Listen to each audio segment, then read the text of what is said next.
Welcome to my YouTube channel maths with Reena ma'am. आज की video उन बच्चों के लिए है जो दिल्ली पुलिस की तैयारी कर रहे हैं।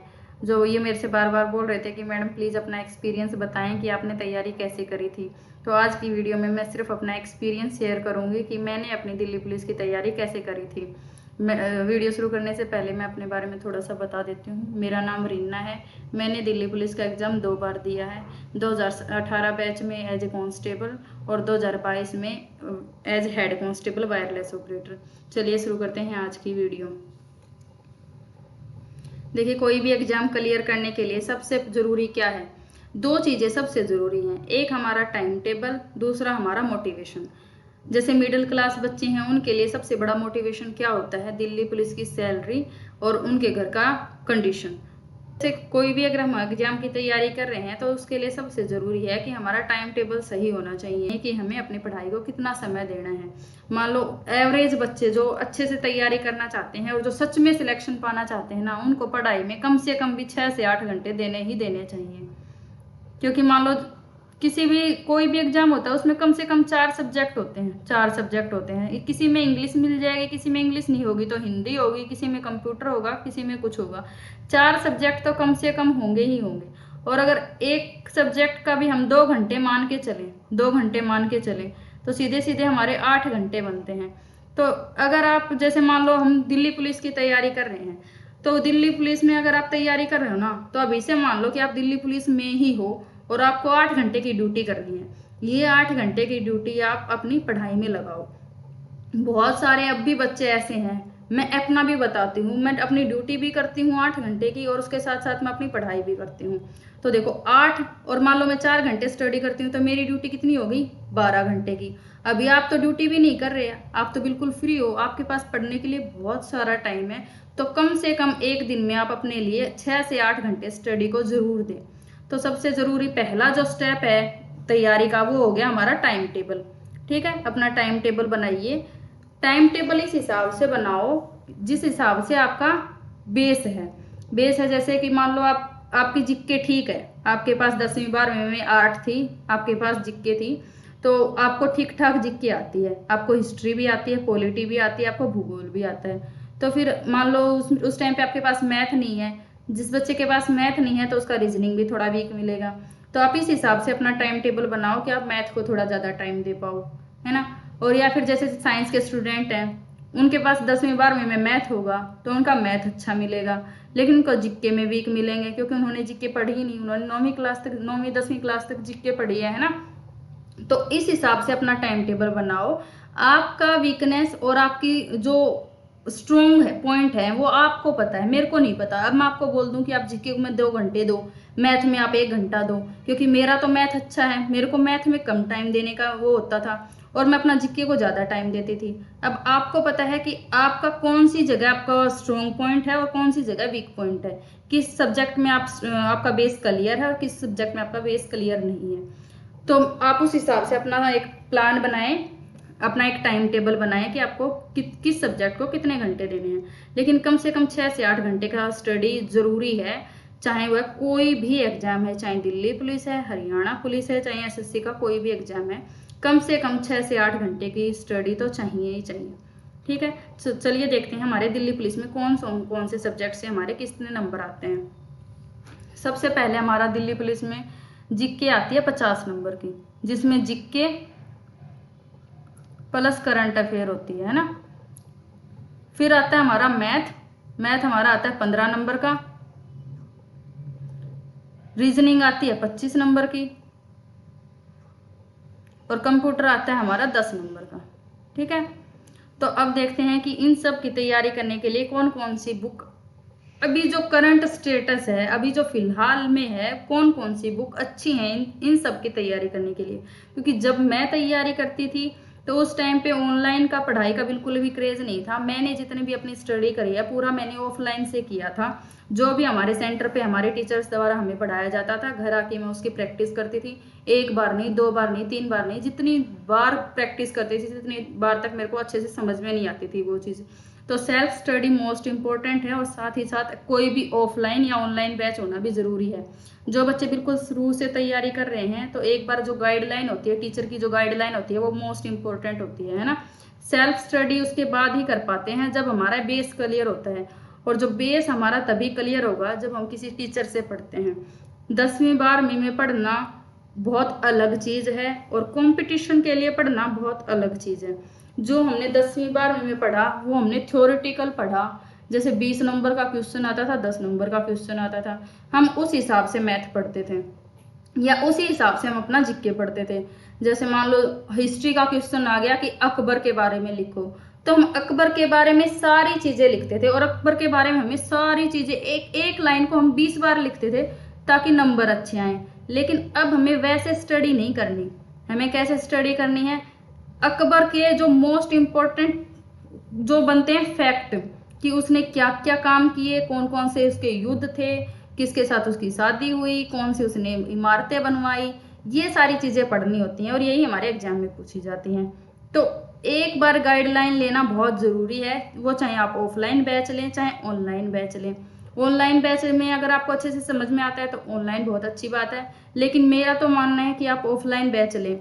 जितना हम, एक होता है इंटरेक्शन से पढ़ना, टीचर की इंटरेक्शन होती है जब हम ऑफलाइन बैच में पढ़ते हैं, जो भी हमारे डाउट होते हैं वो उसी टाइम पे क्लियर होते हैं। ऑनलाइन में क्या होता है कि डाउट हाँ क्लियर हो जाते हैं, ऑनलाइन में भी ऐसा नहीं कि डाउट क्लियर नहीं होते, वेट करना पड़ता है कि 1 दिन बाद होंगे, 2 दिन बाद होंगे, और वो चीज़ें दिमाग में चलती रहते हैं कि हाँ ये डाउट है, ये डाउट है। ऑफलाइन में क्या होता है, उसी टाइम पे आपको दिमाग में डाउट आया, उसी टाइम पे पूछा, उस टाइम पे टीचर ने क्लियर कर दिया, है ना।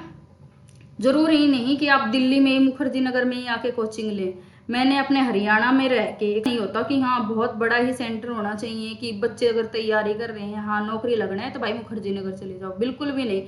जहाँ पे आप हो वहीं के किसी भी टीचर से पढ़ो, लेकिन पढ़ो इतना कि फोड़ दो। हाँ कि अगर मान लो टीचर अपना 50% भी दे रहा, आप अपना 200% दो। वो उसने आपको एक चीज़ बताई, आप उस एक चीज़ को रिलेट करके 5 चीज़ें सीखो। उसने आपको अकबर के बारे में एक चीज़ बताई, आप अकबर के बारे में 5 चीज़ें सर्च करो। आजकल तो गूगल इतनी अच्छी चीज़ है, आपको टीचर ने बता दिया कि ये टॉपिक अच्छा है, लेकिन उसने 4-5 चीज़ें बताई उसके बारे में, 4-5, आपको लगा कि 4-5 चीज़ें तो कम बताई, आप सर्च करो, बुक उठाओ, बुक से पढ़ो चाहे ऑनलाइन पढ़ो, जैसे आपको सही लगे वैसे पढ़ो, लेकिन पढ़ो उस चीज़ के बारे में पूरा डिटेल में पढ़ो। शुरुआत बिल्कुल डिटेल से ही करो, उसके बाद आप अपना जो भी होता है बाद में ऑप्शनल से जाओ, मॉक टेस्ट लगाओ, वो बाद की बातें हैं, लेकिन पहले गाइडलाइन लेना, ऑफलाइन या ऑनलाइन कोचिंग लेना वो सबसे ज़रूरी है। एक बार अपना पूरा बैच क्लियर करो, पूरा बैच लो। एक अभी भी हमारे पास 5 महीने हैं दिल्ली पुलिस की तैयारी करने के लिए। नॉर्मली कोई भी बैच होता है वो 3 महीने का होता है। 3 महीने तक आप अपना एक बैच लो, चाहे ऑनलाइन लेना है ऑनलाइन लो, ऑफलाइन लेना है ऑफलाइन लो। उसके बाद हमारे पास 2 महीने बचेंगे, उसमें आप सेल्फ स्टडी करो, रिवीजन करो, मॉक टेस्ट लगाओ, हर हफ्ते एक मॉक टेस्ट जरूर लगाओ। ऑफलाइन स्टडी भी जब आप कर रहे हो तो पूरे हफ्ते में जितना आपके टीचर ने आपको पढ़ा दिया उसका आप खुद एक टेस्ट लो, अपना खुद उसकी मॉक टेस्ट लगाओ, उसके ऑप्शनल क्वेश्चन लगाओ, चाहे वो मैथ है, रीजनिंग है, जीके है, कंप्यूटर है, कुछ भी है, ठीक है। आप उस तरीके से पढ़ाई करो। मैंने भी उसी तरीके से पढ़ाई करी थी, मैं सिर्फ अपना एक्सपीरियंस बता रही हूँ कि पढ़ने का तरीका क्या होता है। चलिए देखते हैं कि अब जीके के लिए कौन सी बुक लें, मैथ के लिए कौन सी। मैंने जिस तरीके से पढ़ाई करी, अब मेरे पास जोन सी बुक थी उसके बारे में बता देती हूँ।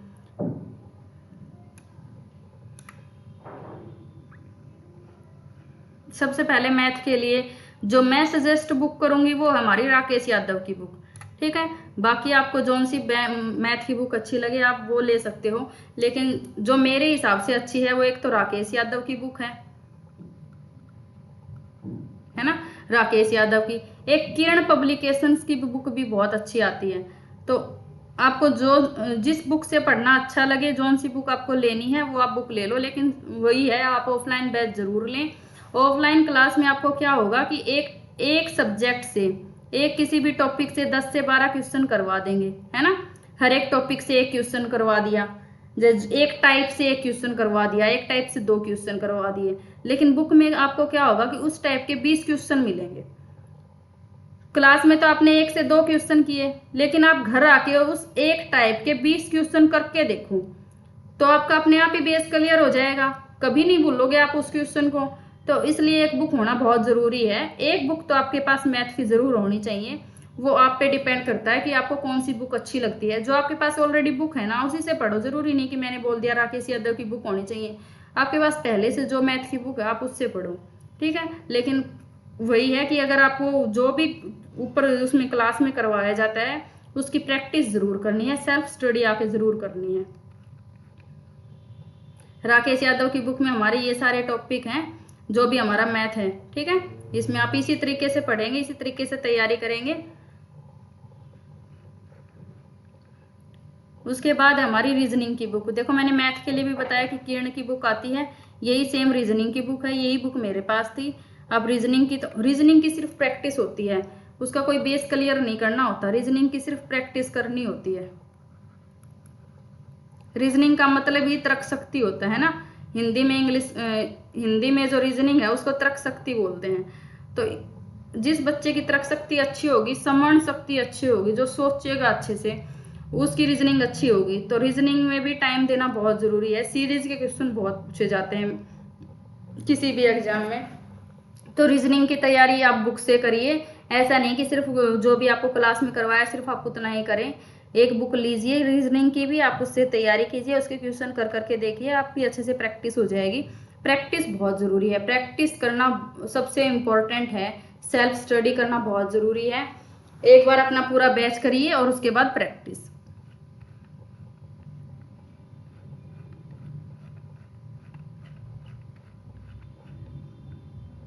जीके के लिए देखिए, जीके के लिए सबसे मोस्ट इम्पोर्टेंट जो बुक है, जो ट्रेंडिंग बुक है, वो हमारी है लुसेंट की बुक, ये वाली बुक,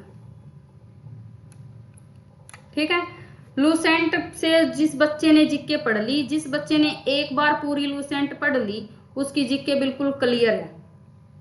सबसे बेस्ट बुक है आज तक की ये जीके के हिस्ट्री में। मैंने जिस टाइम पे तैयारी करी थी उस टाइम पे भी लुसेंट थी, मेरे से पहले 10 साल पहले भी जिन्होंने तैयारी करी होगी उस टाइम पे भी लुसेंट होगी। आज तक की सबसे ट्रेंडिंग बुक है जीके के लिए लुसेंट। लुसेंट से बेस्ट कुछ भी नहीं है। आपको अगर जीके की बिल्कुल बेसिक से तैयारी करनी है तो आप पूरी लुसेंट को पढ़िए, उससे आपकी जीके की तैयारी बहुत अच्छे से हो जाएगी। और पूरी लुसेंट बुक आप 3 महीने में पूरी पढ़ सकते हो। अगर आप दिन में 3 पेज भी पढ़ोगे तो इसमें 300 साढ़े 300 पेज है, आपका 3 महीने में पूरी बुक क्लियर हो जाएगी। साथ साथ जितना बुक आप पढ़ते जाओ, जैसे हमारे मान लो जीके में क्यों कौन कौन से टॉपिक होते हैं हमारे जीके में, एक तो होता है हमारा हिस्ट्री, पॉलिटी, ज्योग्राफी, है ना, ज्योग्राफी। और फिर आ जाता है हमारा साइंस। साइंस पे फिर हमारे पार्ट बन जाते हैं फिजिक्स, केमिस्ट्री, बायो, और उसके अलावा बच गया हमारा इकोनॉमिक्स, ठीक है। और उसके अलावा है हमारे कुछ विविध के क्वेश्चन। ऐसे हमारी लुसेंट की बुक बटी हुई है, ठीक है। तो जैसे आप मान लो जीके में आपके पास साइंस थी, 12th में मान लो आप साइंस के स्टूडेंट हो, आपके पास साइंस थी, तो आपको सबसे ज्यादा वर्क करना किस पे है, हिस्ट्री पे, पॉलिटी पे और ज्योग्राफी पे। एक अपना मैप लगा लीजिए, जिस भी रूम में आप बैठ कर स्टडी करते हो तो उसमें एक वर्ल्ड मैप और इंडिया का मैप होना बहुत जरूरी है, जिससे आपको क्या होता है कि ज्योग्राफी की आधे से ज्यादा नॉलेज हमें मैप से ही हो जाती है कि हाँ कौन सा राज्य कहाँ पे है, कहाँ की उसकी जलवायु है, वो सारी चीजें जो हमारे विविध के क्वेश्चन होते हैं ना, उस एक मैप से ही क्लियर हो जाएंगे। तो आप अपने रूम में एक मैप लगा लीजिए जिससे आपकी ज्योग्राफी अच्छे से हो जाए। जैसे हिस्ट्री है, हिस्ट्री भी आपको 3-4 हिस्सों में डिवाइड करके पढ़ाते हैं, जैसे प्राचीन इतिहास, मध्य इतिहास और इतिहास, है ना। ये 3 चीजों में हिस्ट्री आपकी डिवाइड रहती है। तो आप अगर आपके पास साइंस थी तो सबसे ज्यादा आप इसको वेटेज दीजिए, हिस्ट्री, पॉलिटिक्स और ज्योग्राफी को। अगर आपके पास आर्ट्स थी तो फिजिक्स, केमिस्ट्री और बायोलॉजी, इन तीन को अब थोड़ा ज़्यादा टाइम दीजिए। लेकिन जैसे जैसे आपने मान लो एक टॉपिक पढ़ लिया, मान लो हिस्ट्री का आपने एक टॉपिक पढ़ लिया, ठीक है, तो हिस्ट्री का एक टॉपिक जो भी आपने पढ़ा, तो सबसे पहले तो आप उसको सिर्फ रीडिंग कीजिए। आपने 3 पेज पढ़ने एक दिन में, आपने टारगेट बना लिया कि आपको लूसेंट बुक के 3 पेज पढ़ने एक दिन में। वो 3 पेज पढ़ लिए, सबसे पहले आधे घंटे तक सिर्फ रीडिंग कीजिए। उसके बाद एक हाइलाइटर लेके जो भी आपको पॉइंट ऐसे लगे कि हाँ ये एग्जाम में पूछ सकते हैं, उसको हाईलाइट कर लीजिए। उसके फेयर नोट्स बनाइए।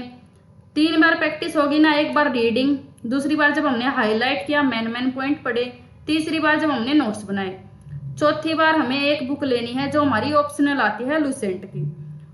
एक टॉपिक हमारा पूरा हो गया तो आप अपनी लूसेंट की दूसरी बुक उठाओ जो हमारी होती है ऑप्शनल, उसमें आप टिक कर करके अपने प्रैक्टिस कीजिए। तो आप आपकी लूसेंट कितनी बार होगी? एक ही थोड़े से टाइम में ही एक टॉपिक हमने कर लिया 4 बार। जिस बच्चे ने 4 बार एक ही टॉपिक कर लिया वो कभी नहीं भूलेगा, है ना। अगर आपको बिल्कुल बेस क्लियर करना है जीके में तो लूसेंट पढ़िए, और जैसे मैंने बताया वैसे पढ़िए। सबसे पहले रीडिंग करिए, सबसे पहले हमारी करनी है रीडिंग। उसके बाद हमने पॉइंट हाईलाइट करने हैं, ठीक है। पॉइंट हाईलाइट करने के बाद क्या करना है? नोट्स बनाने हैं। नोट्स बनाने के बाद फिर हमें क्या करना है? हमारी ऑप्शनल बुक से हमें ऑप्शन वाइज जो हमारे मॉक टेस्ट लगाना है, ठीक है। 4 बार हमारी प्रैक्टिस ऐसे हो गई।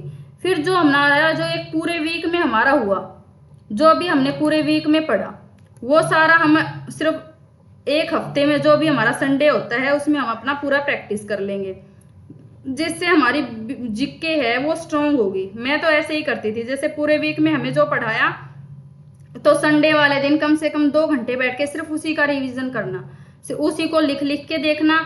लिख के देखने से भी हमारी बहुत अच्छे से प्रैक्टिस होती है। लिखने से जब हम एक बार किसी चीज को लिख लेते हैं वो हमें कभी भी नहीं भूलते उस चीज को, ठीक है। लिख के देखिए तो आपकी बहुत अच्छे से प्रैक्टिस होएगी और हमें वो चीज याद भी रहेगी हमेशा।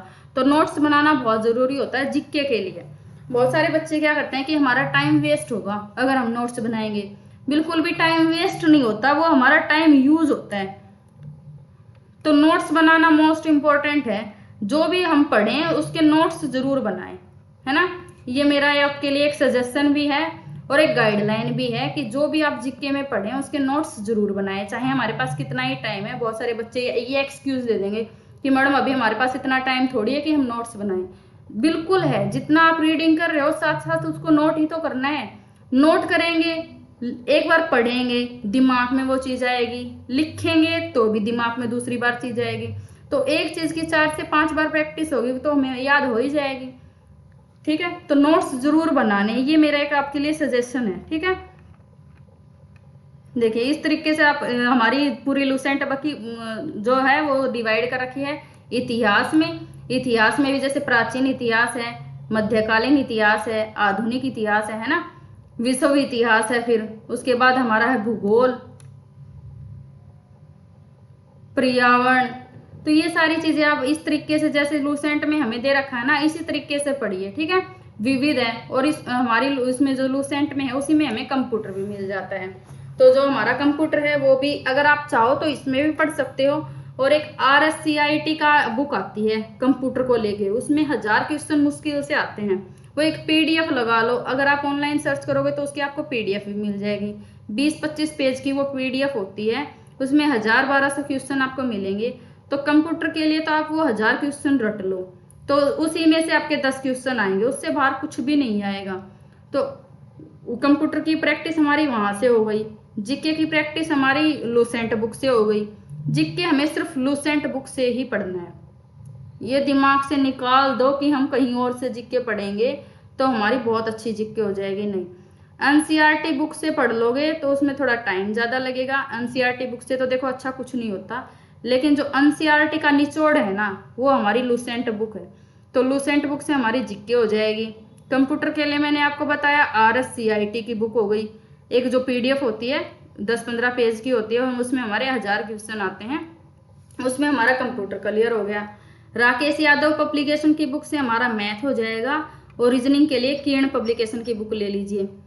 अगर आपको आज की जानकारी पसंद आई तो वीडियो को लाइक शेयर एंड सब्सक्राइब कीजिए। Thanks for watching.